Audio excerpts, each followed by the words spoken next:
Hey everyone, welcome back to another episode of Canadian Gamers. I'm here with Stephen the Goat Lover Lacroix. Well, I did like that. uh, Got some very cool stuff to talk about today. Last week was actually a pretty crazy week. Well, not so much last week, but this week was a pretty crazy week with some pretty cool news that came out.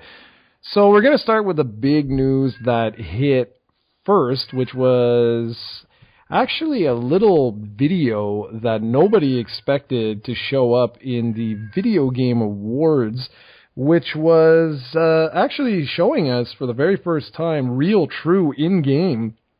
Actually, well, I don't want to say in-game play because that doesn't make any sense, but actual gameplay in-game of the new Legend of Zelda for the Wii U. And I did a whole video on it talking about how, like, it looks crazy. Like, the map, when they zoom down to the gamepad, and Miyamoto was, like, tapping it a couple times to keep going out, like, zoom out. And it looked like, my God, like a massive continent. And anyways, well, just go watch my video if you want my full impressions. I was more interested in yours, sir. What did you think of that? well, it got my interest, and I really can't wait to hear more about this game. It's supposedly going to be released next year, probably around the holidays, and we don't know much yet. Like, we don't practically know nothing about the game. And my biggest concerns, the thing I want answered the fastest is I want to know if there's going to be voice acting in this one, because it's going to be extremely silly if they make us read text in an action-adventure or action-RPG game in 2014, or 2015 rather, on a console. And this is Nintendo, so it's still very quite possible that we're going to be reading text, and that's going to tone down the epicness of the game a lot. So I really hope they stop with their excuses and whatnot and actually do a grand-scale Zelda, because this is going to be the first HD Zelda, well, the first new HD Zelda rather, and if it has voice acting in this whole new open world setting, can be a classic there. So I really hope they go that route. Yeah, it's funny with this particular one. It looks right now like the Zelda game that I've always dreamed about way back when they first announced Ocarina of Time, and they showed like 2 screenshots in Nintendo Power, and it looked just absolutely god awful. But you know, my imagination was always, I always thought of this. Like when I saw that in-game, why do I keep saying that? When I saw that gameplay, I was just like, wow, this is sick, and it looks like the most realistic Zelda ever. Now, wait a sec, before, Nintendo fans, what do you mean?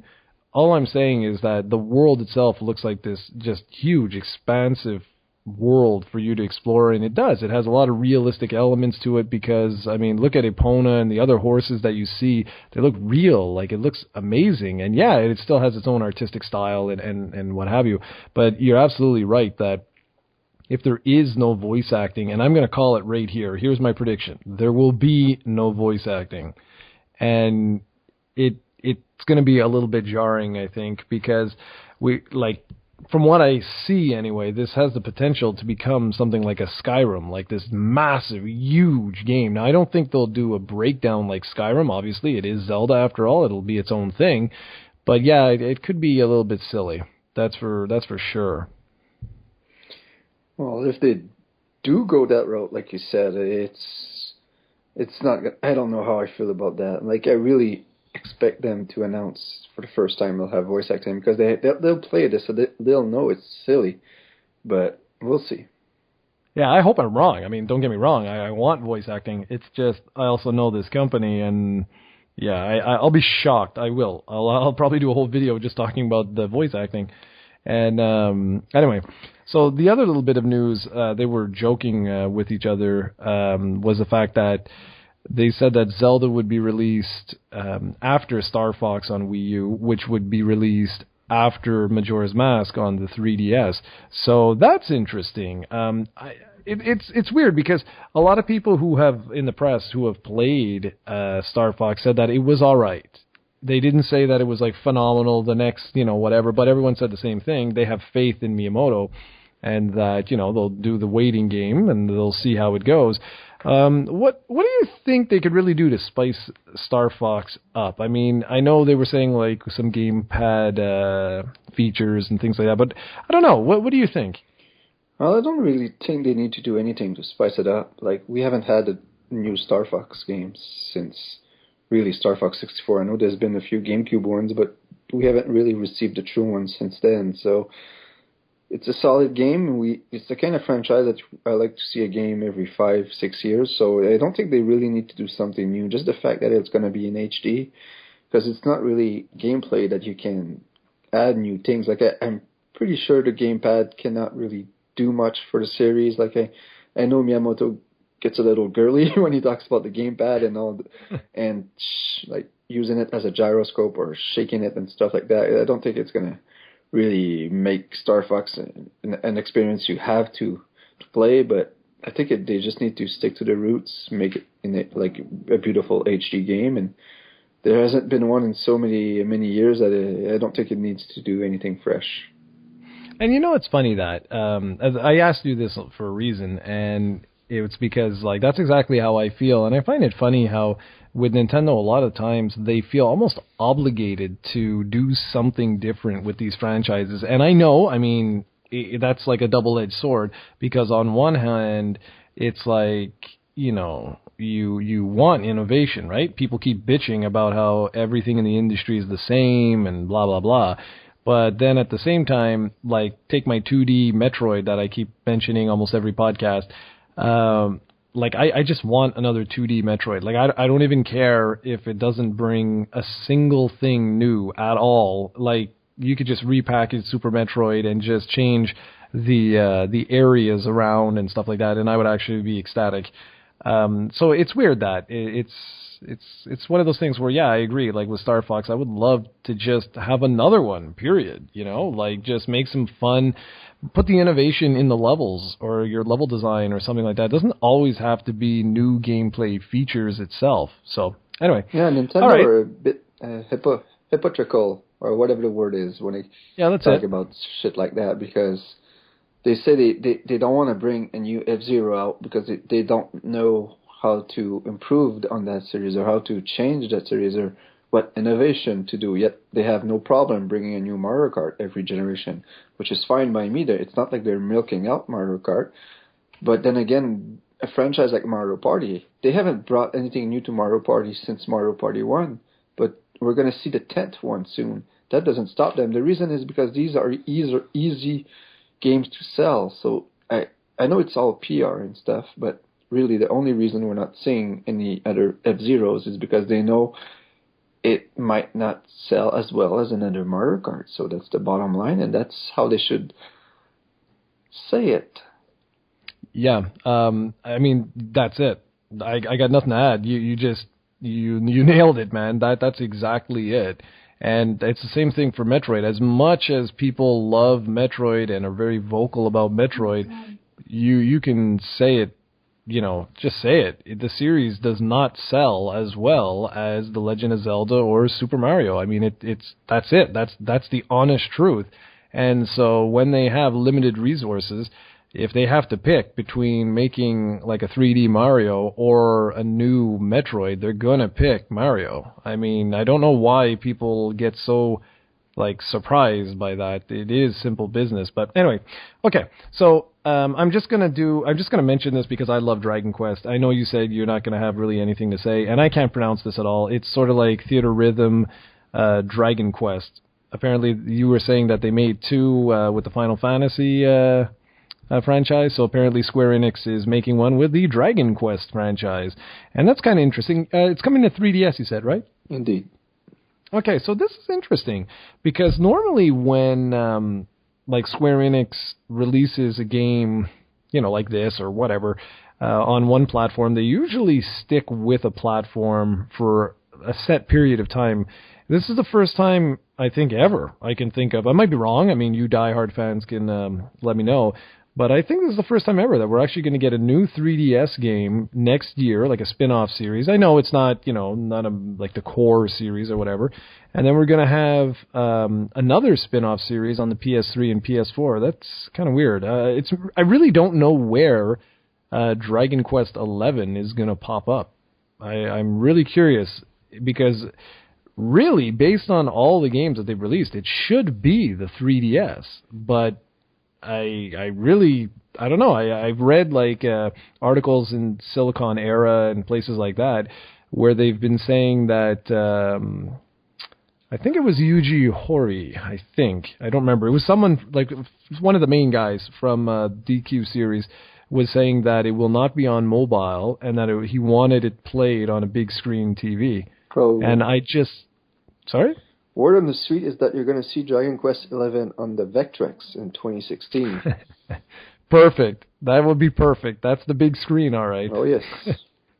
So I don't know. I just that's interesting though that they're doing two spin-offs on two separate series right at the exact same time. So that's neat. And speaking of Dragon Quest VII, not, but Dragon Quest as a whole. God, I'm really good with segues. Yeah, really great.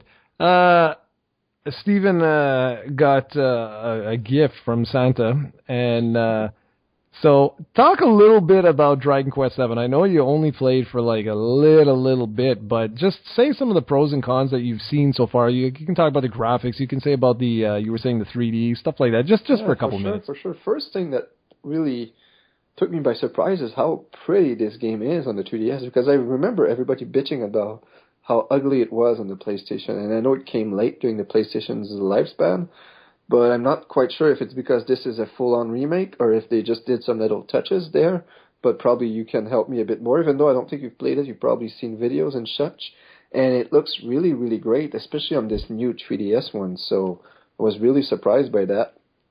And yeah, the 3D is great. It's a bit disorienting, and I'm not sure if it's because I'm playing it on the new 3DS, which I think has better 3D when you can move the system. And this game was released like 2 or 3 years ago, so I'm not sure if that's because of the issue I'm having or if it's just because I'm stupid. I don't know. The 3D is great, but it's just that.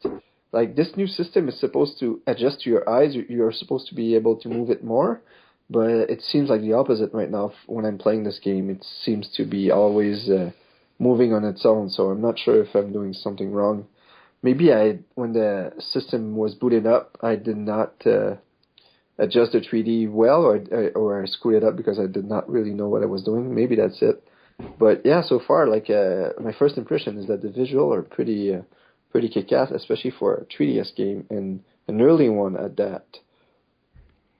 Well, I can tell you, if you watched one of our podcasts, I had oh my goodness, an hour and a half of footage from Dragon Warrior 7. Basically, it was 2D sprites on very primitive 3D like backdrops.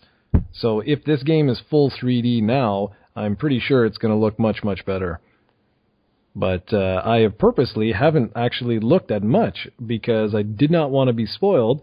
And if I weren't playing half a dozen other games right now, I would love to actually go through this with you because it would be fun to actually play together and be totally lost at the same time. Yeah, I'm pretty sure you would be able to beat this game a lot faster than I am because it apparently it's a bit easier than the old one. It takes less time, and I think it is because I haven't had so much trouble so far, just doing the basic stuff like talking to everybody and basically navigating the menus is not that complicated so far, but I'm pretty sure just by memory and by taking a look at a few guides here and there, you'll be able to easily, since you used to do this back in the day, I believe, play those Super Famicom Dragon Quest games, so I'm pretty sure it'll come back to you, but so yeah, so far the gameplay seems okay. I haven't been able to have an actual battle yet, and you've told me that can take some time, so I can't wait to jump into the battles, see how the fights look in 3D, and yeah, I really hope they move their ass and actually bring this game. You can't tell me that this game wouldn't make a profit down here. I refuse to believe that, and I really know and think, then this would really improve the Dragon Quest image and the Dragon Quest series in America if they actually released Dragon Quest games here. Yeah, you know how I feel about this, man. Like, I to be honest, I've given up now. I've said all I can say. I've done so many videos on this, and I don't know what else there is to do. The company is just, I just don't get it. They're releasing Dragon Quest games, and they're like, well, no, rather they're not releasing Dragon Quest games, and then they say, oh, well, it's because it wouldn't sell here. Well, how the hell do you know it wouldn't sell here if you're not releasing games? Like, I don't get it. They did release, though, Dragon Quest 2 and 3 on iOS and Android. So I've downloaded Dragon Quest 2, and I'm actually going through it, but it's significantly longer than 1, and obviously I'm not going to, I don't need to finish the whole game. I've beaten it like 1,000 times. Well, okay, that's exaggerating, but anyway, so I will be reviewing both of those, but I got to wait for the app to get fixed. There's like a recording app, and ever since the new iOS came out, it's really buggy. You can tell when you watch that the video I did, it was like laggy as hell and everything. So I'm seeing if there's a better way I can do that, but more on that later. Okay, so that was actually pretty good. That was more like stuff I thought than we could actually cover. There was something else that happened on Saturday. It was the big thing for PlayStation fans, which they called, and I thought this was kind of cute, it was abbreviated as PSX, which was the PlayStation Experience. And if you know anything about your history with Sony, that was actually the original project name and actually stuck with the original PlayStation. And whenever anyone in the media referred to it, they called it the PSX, not the PS. So I thought that was cute. Anyways, there was a whole bunch of announcements. I did a whole video on it. You can go check that out if you're interested. I don't want to talk about all the news that broke there, but I did want to hear your take on a couple of things that was announced. You didn't watch it, right? Nope. Did you see any trailers at all? Nope. Damn you. I really don't like watching trailers for anything. I don't know why. Well, this wasn't a trailer, what I wanted to talk about, but that's okay. It was, they had a 25-minute gameplay session, or around that they cut down a little bit, and they released on YouTube and on the PlayStation blog and, whatever. And it was for Uncharted 4. And man, if you should go and actually check that out. It's basically, it shows that, hey, guess what? Uncharted 4 is exactly like all the other Uncharteds. Like, it looks exactly the same in terms of gameplay, where you have, a couple of puzzles that you have to figure out in terms of, well, I need to reach from where I'm standing to way over there. How the hell do I do that? And then the puzzles are in the actual platforming of, okay, well, I've got to, jump up here, climb over there, blah, blah, blah. And then they show some of the action sequences, which really, this time around in this one, they're really going for Nathan to use his environment much more so than any of the other ones. It looks much, much larger in scope. So normally you would be stuck in a certain area where your enemies were, and you'd have to take them all out in order to trigger the next event. And I'm sure that's still going to happen here. It's just that in the video that we saw, my God, you could climb vast, huge areas. You could swing to other sections because it was on a sort of like a hillside and in a almost like a mountain range type of thing, but there was water all around you. And anyways, yeah, I was shocked, and I'm a huge Uncharted fan, and I love the fact that it ends with, I think his name's Troy Baker, or whatever the hell his name is, the guy who was in The Last of Us. He's actually playing Nathan Drake's older brother in the game, so I think that's going to be absolutely awesome to have those two fantastic voice actors working alongside each other in a more humorous game like Uncharted. I think it's going to be absolutely great. And man, the graphics, holy crap, they look absolutely sick. And what's the subtitle of the game again? That's the thing I was excited for, because it kind of makes it look like it might be the last Uncharted, which I thought should have been 3. Yeah, me too. Hold on, let's check. I have nothing. I'm not as a big fanboy of Uncharted as you, but I really like Uncharted. But like I always say, like Naughty Dog used to do one game every generation, so I really wanted them to move on to something new. And I think either they really like working on Uncharted, maybe that's it, or maybe it's Sony saying, hey, this is making us money, so do another one.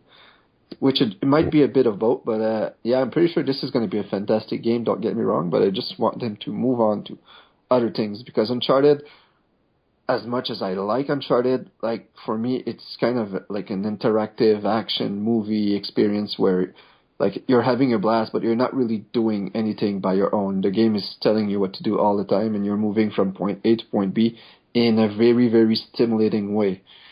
And that's why I want them to move on to something else, so it doesn't get old like God of War. Okay, well, first off, it's called A Thief's End, and it's funny because as much of a fanboy, and I won't lie, like I am a huge Uncharted fanboy, and I think it all stems from the fact that like I grew up with Indiana Jones, and I love this. This is, to me, is the closest we have ever gotten to an Indiana Jones sort of franchise, and I love it. So yeah, Uncharted 4, A Thief's End. And I hope it is the end. I really do. I don't mind if another developer, down the line or whatever, wants to pick up the mantle. Although, like you, this is like seeing a movie, and it's super stimulating. Like you said, it's got great gameplay. However, if you're gonna just keep, rehashing, and it's like movies. Let's say it's like a movie. Eventually, movie series have to come to an end. Like it starts to drag on. It's like, oh, let's have a Nightmare on Elm Street Part 5216. Like, like move on, And I'm really nervous that their next game is going to be The Last of Us Part 2. And did they really announce that? No. I'm Jared's saying because it's almost guaranteed they're going to make it, sadly. Yeah. And The Last of Us is such a masterpiece. And I'm sure if they make a second one, like Naughty Dog has such a good track record, but it's just, I don't know.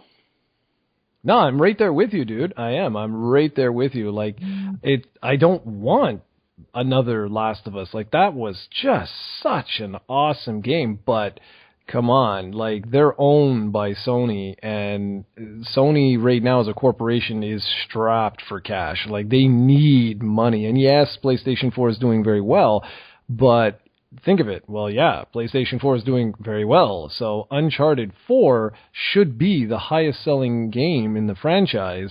And if they do a Last of Us 2, that too, odds are, will be the highest selling, game in that franchise.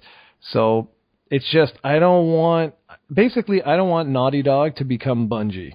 And look at Bungie. There's a reason Bungie left Microsoft.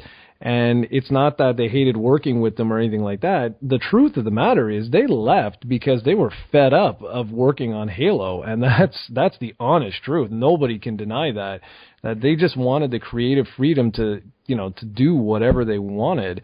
And I don't want the same thing to happen with Naughty Dog. Naughty Dog did such a good job ever since they started on the original PlayStation with Crash Bandicoot, and then moving on to the Jak and Dax series, and then moving on to Uncharted and creating The Last of Us. Like you say, I want to see what these guys can come up with next. I want to see them tackle potentially another genre, or who knows. And that's what's like so exciting. So I really hope that happens. I really hope they do not turn into a company that's going to be forced to make, Uncharted and Last of Us forever, because if they do The Last of Us Part 2, that will be probably, year 4 or year 3 of PS4, which means there's only a couple of years left. So what, are we going to get one new game from them in this whole generation? Like a new IP? That would be kind of unfortunate. Anyways, okay, enough of that. So the next thing was, it's actually going to be part of our little special topic for the day, but I do have something else I want to mention too. Yeah, we need to talk about Final Fantasy VII.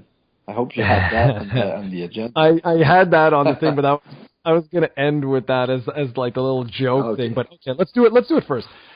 So yeah, I don't know if you guys heard, best news ever. They announced, and by they I mean Square-Enix. Guy comes up and he's some executive for the company, and he's like, it's been, I forget what he said, like 17 years or something like that since we released Final Fantasy VII on the original PlayStation. They have this huge screen in the back showing the logo, and people are like just losing their mind. Like, they're losing their shit, because just the prospect of, oh my goodness, is he like going to announce that technical demo that we saw for when the PS3 was officially announced, are we going to finally get that remake that we've been begging them for years and years and years? And so anyways, he's like, all right, we, like, after 17 years of having this game, and it was its legacy and blah, blah, blah, blah, he's like, Final Fantasy VII is returning to the PlayStation 4. And then they show it. And I'm sitting there and I'm watching this, and the guy's English wasn't great. So it was a little bit hard to understand some of the things he was saying. But, Steven, you got to watch that video. It's classic if you haven't already. And people are going crazy. Like, I mean, they're yelling and screaming like, oh, my God, greatest day ever. And you see PlayStation 1, like, graphics, right? Like, they're showing you the actual game. And I'm like, right away, I didn't even get excited or nothing, because I knew as soon as I saw the picture, I was like, oh, that's from the Steam trailer. This is the Steam version they're releasing on PlayStation 4. Thanks for trolling everybody, Square-Enix. You're awesome. And sure enough, that's exactly what it is. This isn't a remake. This isn't anything. They're just taking the PC version and literally doing nothing with it and throwing it on PS4, because PS4 is just like Xbox One. They're both PCs. So it's extremely easy to do stuff like that. So there's no thought, there's no effort, there's no nothing going into this. This was in my opinion, this was the biggest slap in the face. Why Sony even thought that this deserves, like, screen time, if you will, on stage time, is way beyond me. Come on, anyone with a brain could have been like, this is probably not a good idea, guys, but somehow that got through, and I don't know what to say. I'm just wondering, are there Square-Enix fans left out there? Because Square-Enix seems to know exactly how to please the fans. Like when it starts with Dragon Quest, how much everybody who loves Dragon Quest like us are happy right now, and now everybody that wants a Final Fantasy VII remake is going to get something even better now on the PS4, which is the same game they've had on their PS3, PS2, PS1, but in HD-er, I guess? HD more? No, it's nothing. It's the high resolution and upscaled to 1080p. Well, there you go, man. I don't know what everybody's problem is. That sounds like a wet dream to me. But honestly, how did they decide to showcase that? Like, I understand if they want to release that game on the PS4, I have no problem. Just put like a press release and just put it up. People will buy it because it's FF7, and you won't cause an uproar, because the way they said it was like they teased everybody. Everybody was expecting the remake, and if you're going to do something like that, either give them the remake or give them something better. Don't go with the absolute worst possible scenario, because I don't know what they were thinking. Were they thinking that this was a good idea at the time to do that? Or they're not thinking at all. They're just doing whatever the heck they want to do. You see, if it was just Square Enix, I would say, yeah, they're just thinking of doing whatever the heck they want to do. But this was Sony's event. Like, I don't get this. They were celebrating everything PlayStation. It's the 20th anniversary of the original PlayStation. So, okay, yeah, I get it. I got it. You wanted to do something special, and that was like the game that basically made the PlayStation brand. Totally get it. Totally understand. You want to devote some time to it. Cool. But for God's sakes, there's like a million other things they could have done. They could have repackaged all the PlayStation Final Fantasy games to say, you know what, guys, not like don't mention the way they mentioned it. Just say that Final Fantasy VII was a massive, well, I wouldn't say 7. I would have said Final Fantasy was a massive success on the PlayStation, and to say, thank you to all the fans. You see? Like, just the tone I'm using is totally different than that guy. That guy was, like, hyping everybody. It was like, what the hell? And I would, instead, like, we're going to repackage all of the PlayStation games on one disc or something like that for the low price of, like, $30, and you're going to get every single Final Fantasy release we have ever released, including all the PlayStation 2 games, for example. I make, whatever. Just something to say thank you to the fans for supporting you for all these years. But instead it was like, wow. And the thing that really got to me was, I don't remember if this segment was before or after, forget his name, something Boys, had come out, and they have this really awesome thing on Twitter called Build the List. And this is wicked. I was so happy when Sony announced this a little while back, which is basically you can tweet them a game, any game from the past or that's out now or whatever that you would like to see on a Sony platform. And depending on how many votes it gets, they will actively try and bring that game to their platform. And they announced a couple of them, such as the biggest one being Yakuza 5, is actually going to be coming to PlayStation 3, and Sony's going to publish it thanks to the Build the List campaign. Oh, that's actually a very good idea. So really, yeah, honestly, exactly. It sounds like awesome, because there's a lot of games I can think of that it would be advantage for Sony or Nintendo or any company to publish in the West. Exactly, and they have an entire group now within Sony that does that. So if a game gets high enough on that list, and they contact, like in this case, they contacted Sega and said, okay, Sega, we will pay you to help you publish the game in North America. We will help pay you to translate it, etc., etc. Another one was Resident Evil Revelations. Apparently on the list, a lot of people were asking for Revelations Part 2 to come to the Vita. So Capcom was like, yeah, the Vita is selling, no. So Sony said, well, look, it did well on this. It shows that people are interested. Why else would you vote for it if you weren't interested in it? So they said, you know what? We'll publish it. We'll take the cost and we'll go ahead and publish it. So Revelations Part 2 will not be on a 3DS, but will be on the Vita. Yeah. And the first one was on everything but the Vita. That's funny. Yeah. That's cool for Vita fans, but damn, Nintendo should do the same. Yeah, man, and that's the thing. I'm really hoping that this program is very successful, because I want more people to do this. I want other companies to do this sort of thing. Because man, but anyways, getting back to wrap this up, at least this segment. So imagine, like I said, I don't recall if it was before or after, but either way, the point is, Sony comes out. They've got this really cool thing, this new program, and it's like, what the F? It doesn't make any sense. It's like it goes directly against that Build the List thing. Because on Build the List is the Final Fantasy VII Remake.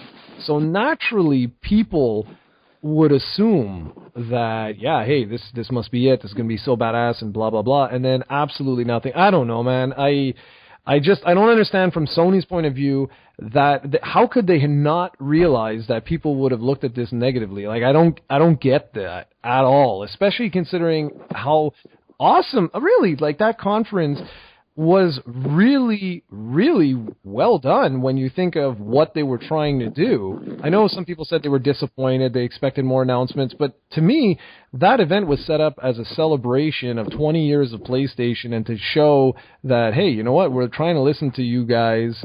You said you wanted games, you didn't want us to talk about television or hardware or high five. Well, guess what? We're not going to. We're just going to talk about games. And that's all they did for 2.5 hours.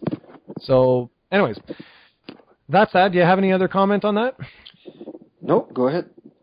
Okay, so the last little thing I just wanted to talk about, and this is sort of our side topic or whatever, and it's got to do with Street Fighter V, and the topic being exclusives as a whole.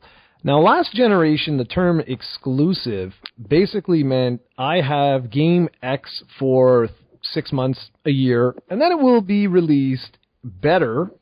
Usually it was a Game of the Year edition or a Super edition or whatever, everywhere and your mother. It's going to be released absolutely on every platform under the sun. And when this generation started, was pretty much the same sort of thing. The idea of, except for Nintendo, of course, because Nintendo's usually, when you have an exclusive on their platform, it is 100% exclusive. And so anyways, a lot of people just assumed like, okay, it's going to be the same thing like Tomb Raider. I think it's called Rise of the Tomb Raider or something. Microsoft caused a huge thing with that when it was announced that, yeah, that will be exclusive to Xbox One. A whole bunch of Sony fans were like, oh, that's not fair, blah, blah, blah. And then it came out, well, it's probably just going to be for the first year of release. And then they'll do like with BioShock, they'll release, like a quote-unquote enhanced version for PC and PlayStation 4 later on or whatever. And now, it was almost like a retaliation move. Sony comes out, it got leaked that Street Fighter V was going to be exclusive to the PlayStation 4. And then Sony at the conference basically said the same thing, this like third party, I forget what it's called, it's like third party program or publishing program or whatever. And then Sony comes out and says, no, this is actually being made by Sony. Like, they're co-developing the game, and so Super Street Fighter V, Ultra Street Fighter V, Omega Deluxe Super Ruby Street Fighter V, they will all be exclusive because this is actually just phase one of this contract that we've done. So, the first thing I wanted to ask was, what do you think of that news? And then we'll get on to more specific. First, I would just want to mention that it's also coming to PC for some reason, which is weird for Sony to do something like that because they're going to be publishing the game. And I don't know, I don't think they usually publish PC games. But whatever, I don't really know why, because it's not like Capcom needs money to release a new Street Fighter. They release 2 Street Fighters every year. They don't need money to do that. It's not like with the Bayonetta 2 Nintendo where actually Nintendo was crucial in the release of Bayonetta 2. In this case, it's just for Sony's purposes to get a big name exclusive and hopefully get a few more systems sold because of that. And I understand from Sony and Microsoft's point of view, I just don't understand it from Capcom and from, is it Eidos or Square-Enix who publish Tomb Raider? Whatever the case is, I don't understand them from there because they're basically losing sales. I don't know if the money they're getting in that deal offsets that. Maybe it does. Maybe because they get more money that way than what the games they would have sold on the other systems make up for. Who knows? But it seems like a strange strategy to adopt. Yeah, exactly, man. That's exactly my thoughts. Like, I'd have to see the finances of this myself, but yeah, I don't know, like, you're limiting sales. And even on Sony's part, like, okay, I get, if this was 100% exclusive, I would say, okay, but I was saving the PC part for right now. But the fact that, that this is coming out on PC as well, does this really benefit Sony that much? Like, really? Like, I mean, if you look at it, I think Street Fighter 4 cumulatively, so if we take every single version, I think it sold 8 million units. And that's across everything, like all the different platforms it was released, all the different versions. I might be wrong, guys. I'm not I'm not looking this up, but I believe it was somewhere in that ballpark. So, I just don't get this. Like, how many consoles does Sony really think they're going to sell? And here's the thing also that I might sound like an ass here, but does Sony really need this right now? Like, was it worth their investment? Do they honestly think that, oh my God, 20 million people are going to go out and buy? This isn't Grand Theft Auto here. Like, when they did the GTA 3 deal, I could get that. That made sense. That was like a revolutionary type game. Well, sort of. And I don't know. This business deal, to me, I don't quite get this. If Sony was the underdog, I could get it, but they're not. And I don't think this deal was in the works 2 years ago. They're like, just by what we saw, the footage looks so crazy early that, to me, this was like something probably that was done, I don't know, 6 months ago, 8 months ago, something like that. I don't know. I just don't see... I don't know. Maybe you guys know. I know as for a fighting game, okay, it's going to be great that it's all now one unified platform. Wait a minute. What do you mean? Well, what I mean is that on the PlayStation 4 and PC, you're going to have cross-platform play. So if you're playing online on the PC version, it will be 100% identical to the PlayStation 4 version. So that's cool. Like, I like that. As a fighting game fan, I do like that. It's like, well, finally, you know, no matter where I buy this game, I will be playing against the same people. So that's cool. But yeah, in terms of business, I don't get it. And that was the topic, was basically exclusives in general. And just, like, are they really even worth it anymore? Considering how close sales are between the Xbox One and the PlayStation 4. Okay, and I know, like, people will come on, like, PS4 is outselling it 2-1 and whatever. My point is, both consoles combined right now are utterly destroying the PlayStation 3 plus the Xbox 360 sales 1 year in, which means both are doing incredibly well. And, you know, I just don't see, do we really need exclusives anymore from third-party publishers? Like, I think last generation really proved there really is no need anymore, and sales go way up when games are released on multiple platforms. And the first parties, they keep their own exclusives anyways. So, I don't know, do you think there's really a need anymore for third-party exclusives? Well, I think that every exclusive you get is a bonus, but I just don't see the advantage for the third party itself. Like for Sony and Microsoft, sure, if you can get like Grand Theft Auto or any third party game exclusive to your system, it's always a plus for you. But I just don't see the advantage for the company that's developing the game, because they're limiting their sales. So it's really that simple for me. But that's it. And that's the thing that confuses me. Like, yeah, of course, like you say, every exclusive is a win for the company, for sure. But I just don't get this from the point of view of a third party now. Like, you want your game out there. You want it on every single system you possibly can. And today, there's no such thing as, you can't use marketing of like blast processing and Mode 7 and all this BS, because it doesn't exist anymore. The Xbox One and the PlayStation 4 are the same machine. They're like exactly the same. I mean, even the architecture of the systems is almost identical. So, you know, like, I don't know. I just don't get it. I don't get it anymore. I think games should be pretty much released on anything, and the console makers, yeah, they should fight for exclusives, but they should really focus on their first-party stuff to make sure that it's theirs forever, because financially, like I say, I really wonder how much this costs Sony to get Street Fighter V as a lifetime exclusive, and will they ever make their money back? I don't know. And, well, that is all I had for today. So I guess I'm going to wrap this up, but I'm going to let you do the close today. Oh, amazing. So thanks for watching, guys.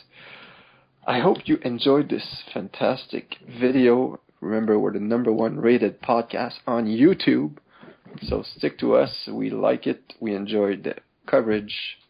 And what I'm saying right now is not making any sense, because Jared put me on the spot, the bastard. So keep locked to YouTube on Project COE, and we'll be back next week with another podcast.